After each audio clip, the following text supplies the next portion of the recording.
ছাত্রছাত্রীদের দেখবেন অনেকের কিন্তু রেজাল্ট কিন্তু মনোপুত হয় না।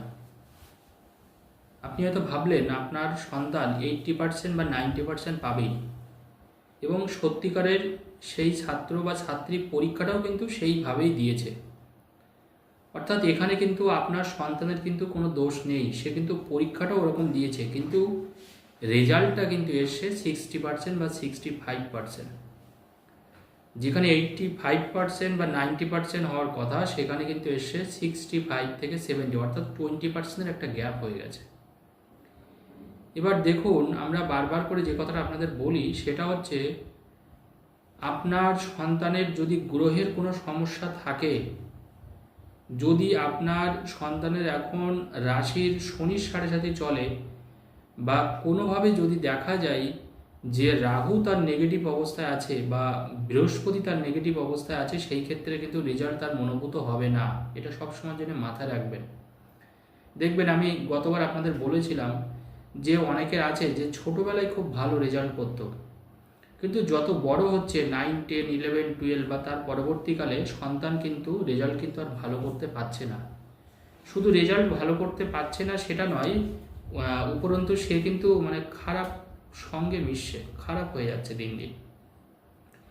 ছোটোবেলায় এত দুর্দান্ত রেজাল্ট করতো, সবার একটা নয়নের মণি ছিল। আপনারা হয়তো ভাবছিলেন বা সবাই ভাবছিল যে এ জীবনে বড় হয়ে কিছু একটা করবে, কিন্তু বাস্তবে কিন্তু দেখা গেল সে করতে পারছে না। অর্থাৎ রেজাল্টটাও কিন্তু ভালো হচ্ছে না। এর মূল কারণটা কি, আজকে তার প্রতিকার আপনাদের বলে দেবো। আপনারা এই কাজটা অবশ্যই করবেন, দেখবেন তার কিন্তু একটু হলেও ভালো হবে, এইটুকু বলতে পারি। কারণ এর অ্যাকচুয়ালি দরকার হচ্ছে প্রতিকার। কারণ যখন দেখবেন, অনেকে দেখবেন অন্য সময় কিন্তু খুব ভালো করে, অন্য সময় খুব ভালো করে, কিন্তু আসল জায়গাটাই কিন্তু খারাপ। যখন কোনো বোর্ডের পরীক্ষা হবে না কেন, রেজাল্ট বেরাবে, সেটা সিবিএসসি হোক, আইসিএসসি হোক, বা পশ্চিমবঙ্গ বোর্ড হোক, ওয়েস্ট বেঙ্গল বোর্ড হোক, বা মাধ্যমিক উচ্চ মাধ্যমিক হোক, যে কোনো বোর্ডের পরীক্ষা রেজাল্ট যখন বের হবে, তখন কিন্তু মানুষ অ্যাকচুয়ালি ওটাকে গুরুত্ব দেবে, ফলো করবে বেশি করে। কারণ সেটার উপরে বেস করে সে কিন্তু ভবিষ্যতে ভর্তি হবে বা ভালো সাবজেক্ট নিতে পারবে, বা তার পছন্দের সাবজেক্ট সে পাবে, বা পছন্দের জায়গায় সে ভর্তি হতে পারবে। যদি সেই জায়গাটা যদি না হয়, তাহলে সে কিন্তু পাবে না। তো এখন প্রশ্ন হচ্ছে যে সে কিন্তু যতটা আশা করা হয়েছিল, সন্তান কিন্তু ততটা রেজাল্টটা ভালো করতে পারেনি। জানবেন, যদি আপনি দেখেন আপনার সন্তানের হরস্কোপ বিচার করে যদি কোনোভাবে শনির সাড়ে সাথে চলে, অবশ্যই কিন্তু তার রেজাল্ট খারাপ হবে, তার কিন্তু রেজাল্ট ভালো হবে না। দেখা গেছে যদি রবি কোনোভাবে নিঃস্ত হয়, বা রবির পরে যদি রাহুর দৃষ্টি বা শনির দৃষ্টি থাকে, বা রবি কেতু যদি একসাথে থাকে, সেই ক্ষেত্রে কিন্তু রেজাল্ট কিন্তু উচ্চ রেজাল্ট আসবে না, রেজাল্ট কিন্তু খারাপ আসবে। অর্থাৎ যেরকম আপনি ভেবেছিলেন তার থেকেও কিন্তু রেজাল্ট কিন্তু খারাপ চলে আসবে। এছাড়া যদি দেখা যায় আপনার গ্রহ অর্থাৎ রাহু যদি কোনোভাবে বৃশ্চিক রাশিতে বসে থাকে, এবং কেতু যদি কোনোভাবে মিথুনে বসে থাকে বা বৃষ রাশিতে বসে থাকে, সেই ক্ষেত্রেও কিন্তু রেজাল্ট কিন্তু খারাপ হওয়ার চান্স সব থেকে বেশি থাকবে। অর্থাৎ পড়ছে ভালো, লিখছে ভালো, কোচিং সেন্টারে পরীক্ষা যখন হচ্ছে, মক পরীক্ষা যখন দিচ্ছে, ওরাল এক্সাম যখন দিচ্ছে, তখন কিন্তু ভালো করছে। বাট যখন বোর্ডের পরীক্ষা আসছে, ফাইনাল পরীক্ষা, তখন সে কিন্তু ঘাবড়ে যাচ্ছে, বা রেজাল্টটা তার ভালো আসছে না। তখন সেও কিন্তু একটা মনে মনে কিন্তু ঘাবড়ে গেল যে আমি এত ভালো পড়াশোনা করলাম, আমার রেজাল্ট ভালো আসছে না কেন। আজকে আমি সবার কথা বিবেচনা করে আমি একটা টিপস আপনাদের বলে দিচ্ছি, আপনারা এটা অবশ্যই টেম্পোরারি ফলো করুন, যাতে করে রেজাল্টটা আপাতত ভালো আসে। যে পরীক্ষা বাকি আছে বা সামনে যে পরীক্ষা আছে, সেই পরীক্ষার রেজাল্টটা যাতে ভালো আসে। কারণ দেখুন, এই যে বোর্ড বা পরীক্ষাগুলো, মাধ্যমিক হোক, উচ্চ মাধ্যমিক হোক, বা বোর্ডের পরীক্ষা হোক, এই এক্সামগুলোর রেজাল্ট কিন্তু বিশেষ গুরুত্বপূর্ণ। কারণ এর উপরেই কিন্তু তার ভবিষ্যৎ নির্ভর করে অনেকটাই। তো স্বাভাবিকভাবে এই রেজাল্টের উপরে কিন্তু বেশি করে ফোকাস করা প্রয়োজন আমাদের। অনেকের দেখা যায় যে অনেক ছেলে মেয়েরা কিন্তু মা বাবার কথাই শোনে না। আগে হয়তো আপনার সন্তান কথা শুনতো, একদম মোবাইলে ছাড়া সে আর অন্য কোনো কিছু বোঝে না। মোবাইলের প্রতি এতটাই নেশা বা আসক্ত হয়ে গেছে যে দিনরাত শুধু মোবাইলে গেম খেলে। এরকম কিন্তু অনেক গার্জিয়ান কিন্তু আমাকে বলেছে যে শাস্ত্রীজি, আমার সন্তান এখন মোবাইল ছাড়া কিচ্ছু বোঝে না। ও যে পরীক্ষা দেবে সামনে, যে ওর যে এত বড় একটা পরীক্ষা, সেই বিষয়ে কিন্তু কোনো হুঁশ নেই। এটাও কিন্তু খুব একটা খারাপ জিনিস।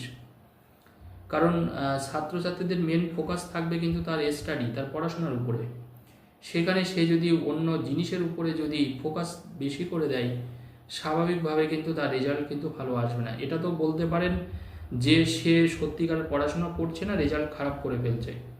কিন্তু যারা সত্যিকারের পড়াশোনা করছে, কিন্তু পড়াশোনা করার পরেও কিন্তু রেজাল্ট খারাপ আসছে, তো যাদেরই মোট কথা রেজাল্ট খারাপ আসছে বা কোনোভাবে পড়াশোনার প্রতি মানে মন থাকছে না, তারা কি করবেন, যেটা করবেন আপনারা, তিনটে জবা ফুলের কুড়ি নেবেন। দেখবেন জবা ফুলের কুড়ি হয়, মানে যে জবা ফুল ফুটে গেছে এরকম কিন্তু না, 3টে কুড়ি জবা ফুল নিতে হবে। অর্থাৎ যে ফুলটা পরের দিন, যে কুড়ি দেখবেন 20 জবা ফুল কিনতে পাওয়া যায়, যেখানে ফুল বিক্রি হয় ওখানে কিন্তু 20 জবা ফুল কিনতে পাওয়া যায়। আর মানে আমরা সাধারণত মানে ফুটে যাওয়া জবা ফুল নিই, অনেক সময় অমাবস্যাতে আমাদের এই জিনিসগুলো বেশি পাওয়া যায়। তো আপনারা 3টে কুড়ি জবা ফুল নিন। 3টে কুড়ি জবা ফুল নেওয়ার পরে আপনার সন্তানের কথা বলে, তার পড়াশোনার কথা বলে ওই 3টে জবা ফুল আপনি কোনো কিছু ঠাকুরের সামনে, মা তারা হোক, মা কালী হোক, আপনি ঠাকুরের আসনে রেখে দিন 3টে জবা ফুল। যে কোনো কাজটা কিন্তু যে কোনো শনিবার অথবা মঙ্গলবার আপনাকে করতে হবে, যে কোনো শনিবার অথবা মঙ্গলবার ওই 3টে জবা ফুল আপনি রেখে দেবেন। কিন্তু নিয়মটা হচ্ছে কিন্তু 20 জবা ফুল, এটা কিন্তু ফুটে যাওয়া জবা ফুল হলে হবে না। 20 জবা ফুল আপনার লাগবে। আপনি আপনার ঠাকুরের আসনে আপনি ওটা রেখে দিন, মায়ের সামনে রেখে দেওয়ার পরে আপনি পরের দিনকে পুজো দেওয়ার পরে, যে কোনো মঙ্গলবার অথবা শনিবার কাজটা করবেন, পরের দিনকে ওই জবা ফুল 3টে নেওয়ার পরে আপনার সন্তানের যে বই থাকবে, একটা বই, যে কোনো একটা বইতে আপনি ওই একটা জবা ফুল রেখে দেবেন, বইয়ের মধ্যেই রেখে দেবেন, কিন্তু বইয়ের মধ্যে একটা জবা ফুল বইয়ের মধ্যে রেখে দেবেন, মানে বইয়ের যে পৃষ্ঠাগুলো হয় ওই পৃষ্ঠায় জবা ফুলটা থাকবে। আর একটা জবা ফুল কিন্তু আপনার সন্তানের ব্যাগের মধ্যে দেবেন, যে ব্যাগ থাকে ব্যাগের একটা সাইডে একটা কাগজে মুড়ে সেই জবা ফুলটা আপনি দিয়ে দেবেন। আর একটা জবা ফুল আপনি রাখবেন যেখানে বসে আপনার সন্তান পড়াশোনা করে, বা লেখালেখি করে, সেই টেবিলের মধ্যে বা ড্রয়ার থাকলে সে ড্রয়ারের মধ্যে আপনি রেখে দিন।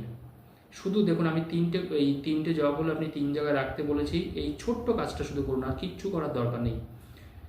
যতটা রেজাল্ট খারাপ আসতো তার থেকে কিন্তু অনেকটাই বেটার রেজাল্ট করবে। শুধু বেটার রেজাল্ট করবে না, দেখবেন পড়াশোনার প্রতিও দেখবেন তার কিন্তু মনটা কিন্তু অনেকটা বাড়বে। কাজটা আপনারা করে দেখুন যে কোনো মঙ্গলবার অথবা শনিবার, এতে কিন্তু তার পড়াশোনার প্রতি কনসেন্ট্রেশন বাড়বে, পড়াশোনার প্রতি ফোকাসটা বাড়বে এবং পড়াশোনা সে করতে চাইবে। যদি দেখেন যে সন্তান মোবাইলেও প্রচুর আসক্ত হয়ে গেছে, তবে এই কাজটা করুন, দেখবেন সেইটা কিন্তু সে ত্যাগ করে দেবে। সে কিন্তু পড়াশোনার প্রতি কিন্তু তার কিন্তু মোহ চলে আসবে, অর্থাৎ পড়াশোনা সে করতে চাইবে যত সময় যাবে। এই ছোট্ট কাজটা শুধু করুন, কাজটা কোনো খরচ কিচ্ছু নেই, আপনারা বাড়িতেই কাজটাকে করুন। ধন্যবাদ।